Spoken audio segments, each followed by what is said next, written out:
could be sold. They start to walk upright, they start to wear clothes. Spending $1 billion to clean it up, they had to delay the triathlon because of unsafe E. coli levels. But then finally on Wednesday, the river was...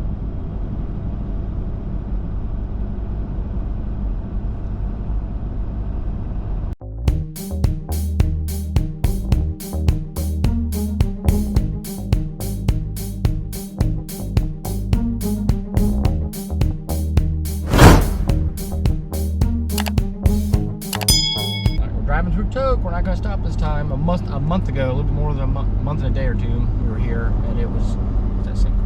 And it was 4th of July, and it was a festival, and everything was happening, and now it's much more desolate and dry. Very dry. And It's dry back then. Dust Bowl here, but I said the other day, I said, hey, wouldn't it be nice to have a warm day, sunny, warm day? So it's 82 and Yes. sunny. It's a warm day, so now it's too hot. We went by Sourdough. We didn't. And there was no camp. It looked like there's like 0 campers there. So maybe they just had a high turnover night, or I'm like, are they closed? So, Well, and I still think we're on the edge of like the tourist season? Really? tourist season. Well, the end of tourist season. Because usually by the beginning of September, people would be done with their Alaska summer trips because the weather can start to get really cold. That's a whole month away from here. I know, but if you wanted to spend a month in Alaska, you probably should have already done it, right?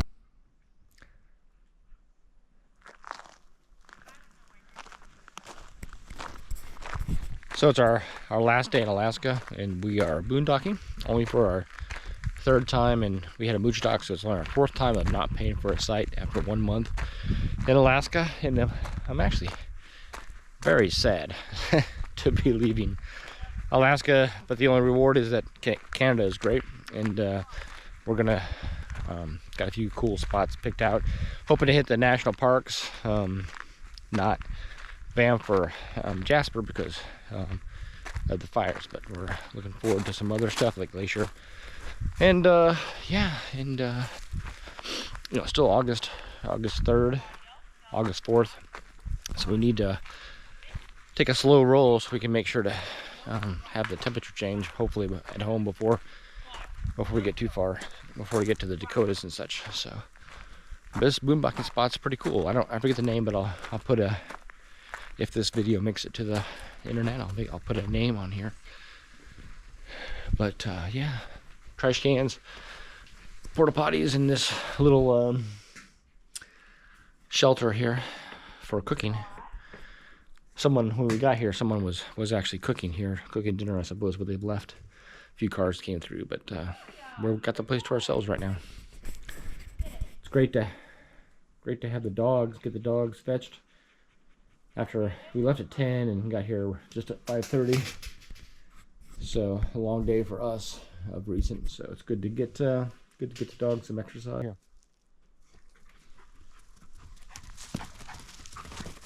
I'm really surprised nobody else came here. Just a perfect spot for us. Like off the road, and then trails and space to. And you could still hear the cars out there. All right, back on the highway. Back on the bad roads. Under the hood and see what's involved in this. Of this 22% of greenhouse gas emissions coming from the food system. Bonjour. They let us into Canada. They did. Gotta quit saying that. See, they ask about Meat, fish, and other animal products. wild products. They call it wild products. They ask how long, and I said spray. They didn't ask about pepper spray. They asked about firearms. Weapons. That's true. Yeah.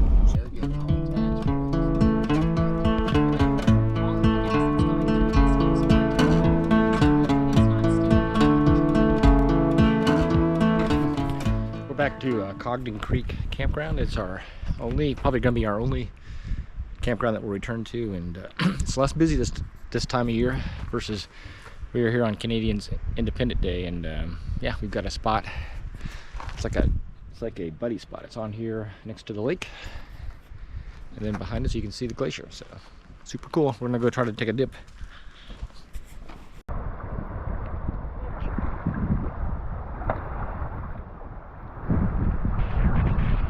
Well, it's 35 days, 40 days later. The water's not any warmer.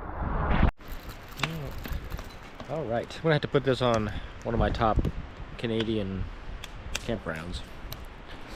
So we got here at 3 o'clock. This is kind of a buddy side almost, but no one's over here. And I put a tag on this side to maybe shun people from stopping. But we got the camper here, and we've got a little campfire, the actual stove and our stove.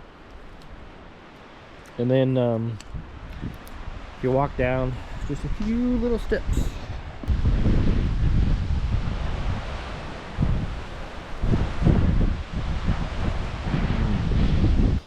So when Carl and I were driving up, we just saw tons of this along the highway, and it just looked like a sea of dandelions, and we did not see rampant dandelions in the Yukon. So we saw dandelions, but not like this. And so I asked the lady what it was, and she said it's cotton grass, but it looks really pretty because you just see these like cotton ball plumes lining the side of the highway. So it's kind of cool.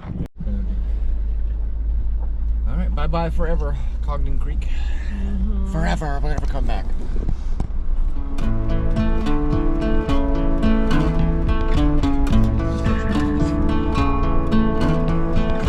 was so enjoyable yesterday.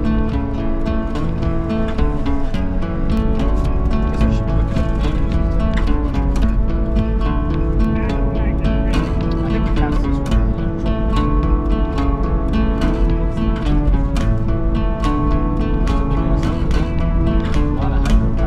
Traveled today, a 4-hour travel day, but we stopped for groceries, so that added an hour. And Teslin Lake is where we are today. Yesterday I took the plunge into Cogden Creek Campgrounds Lake. I don't know if it's called Cogden Creek or not, but I thought this might be warmer here today, but it's doesn't feel so warm right now.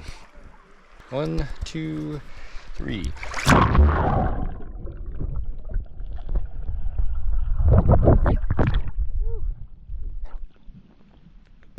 We are leaving Teslin Government Campground, just outside of Whitehorse.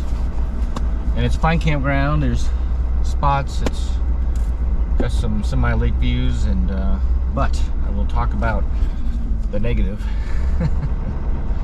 Do you want me to talk about the negative? I'll say it, and then you can Add on. So this is the negative right here. So you're leaving the campground, and we pop right into a rest stop, and you can see over here there's a truck over here, and that's the negative. It's like, okay, pay for a campsite, $20 Canadian, and then everybody else just parks here for free. And then the other negative is, and I don't know if it's just a bad timing or whatever, but a lot of generator use here. Last night at 7 o'clock this morning, and then the truck we saw, which is equivalent to a generator times 2, came here, parked for free, I suppose, and ran the generator, or idled all night. So those are my negatives. And the positive is this lake right here. But anyway, go ahead, babe. So, I mean, we are here in a warmer time period. It was what, maybe 87 degrees yesterday afternoon. We got here, it was 82. Yeah, 82 when it's around 5. So I get people want to cool down. That's fine. Just turn your generators off at night. But several people ran them all night. And I felt really bad for a father and a son who were staying in a tent in spot 1. And directly behind them were mooch dockers, so people that were staying in their camper in the rest area overnight.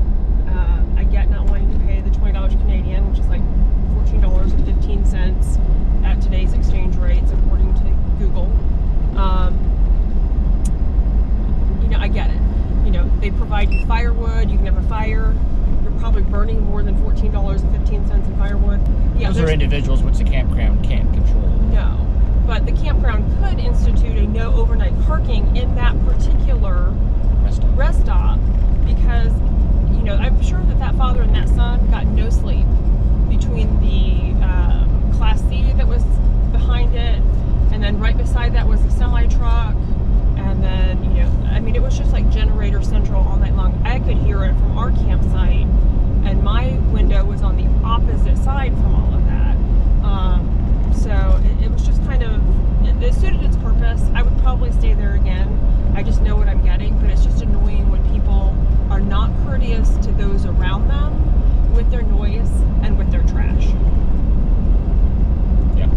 Left the campground, of course, Alaska, Canada, state, provincial parks.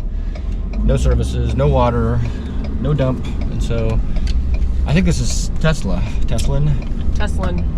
And there's a big bridge here. And anyway, there's a Yukon motel and restaurant, and they let you dump, and it's for free. It's an Iowa Overlander, and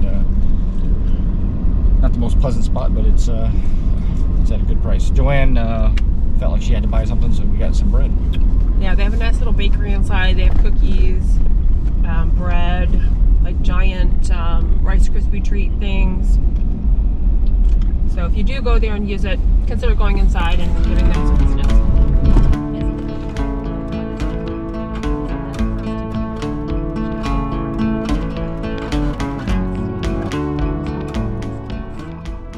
This was just after turning onto the Cassiar Highway. It was quite apocalyptic. A fire must have come through a few years ago. A little spooky for a new area and road for us. Alright, we're leaving our boondocking spot after not being able to get into Teslin campground, and we're going somewhere to get fuel and hopefully replace a tire. Get a new tire. So yeah, actually a pretty nice spot, I thought. Boondocking spot. Not bad. Yeah, good wildlife. Relatively quiet overnight. There is a lot of wildlife. I saw 2 white-tailed fox this morning when I was out walking the dogs. So one of them sat in the middle of the roadway and yipped or barked at us a little bit. So we let him have the road. I'm assuming were coyotes were kind of outside the trailer last night and moved Carl's shoes around a little bit. So as Carl makes this left, just by that turn up there where you see, that's where the little it's facing us. Oh, is it? It's facing us. Anyway, so we're coming up on a turn. It's just up there. So anyway, wasn't bad. Wasn't bad at all. Then I got my 4th. I was disappointed in the campground because I wanted to have my 4th plunge days in a row, but there's still a lake here, so I got the plunge here, which was actually nice. You just had to work a little harder to get I had to work here to slide down the hill to get to it. So there you go. Beautiful day. Back day 2 on the castle.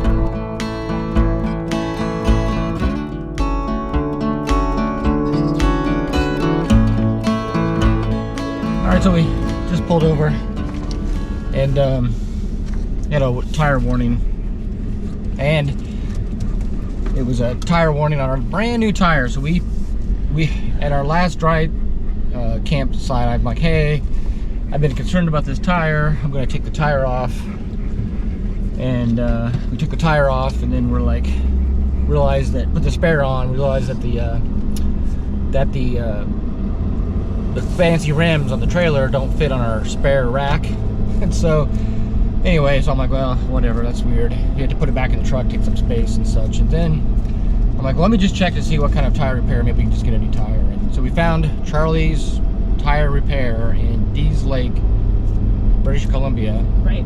And they had a couple good reviews on Google, and so I stopped there, and it was like, you know, it was their home in a big barn and a bunch of junk everywhere, but it was a good old boy garage. And so we got a new tire, and then we got gas, and then we got these alarms. So it's kind of stressful, but I think it's just a little bit more pressure than what our alarm thinks it should be.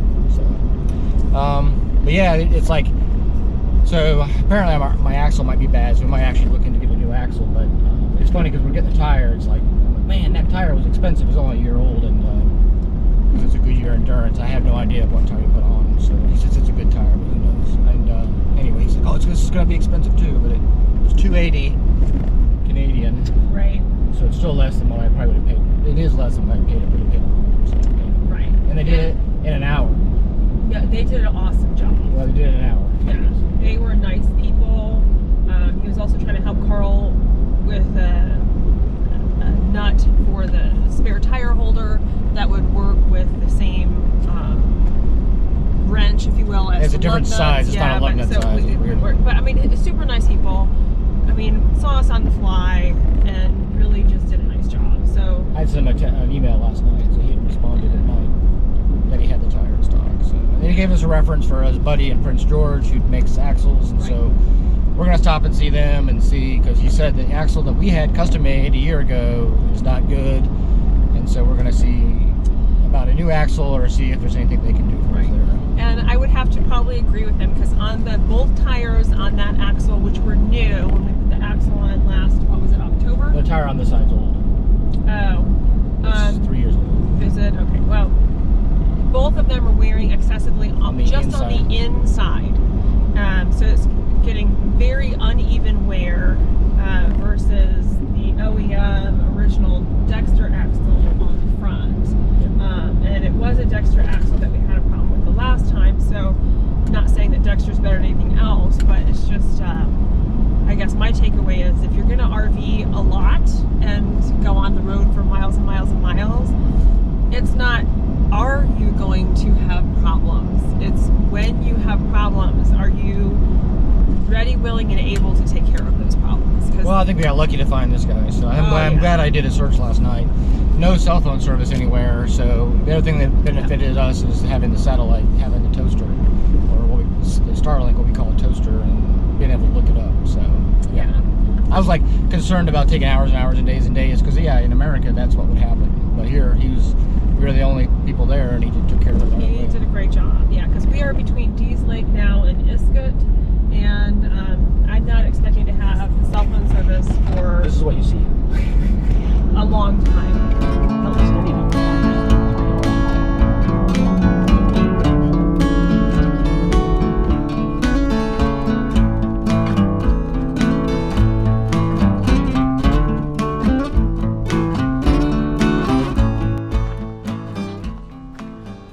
All right, our next campground.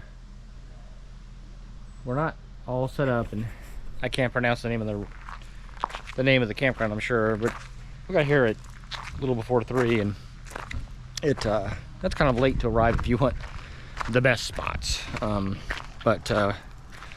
Anyway, we had a heck of a day with getting a tire replaced, and we got here at 3, so it's not bad. So, well, these aren't I didn't get the best spot.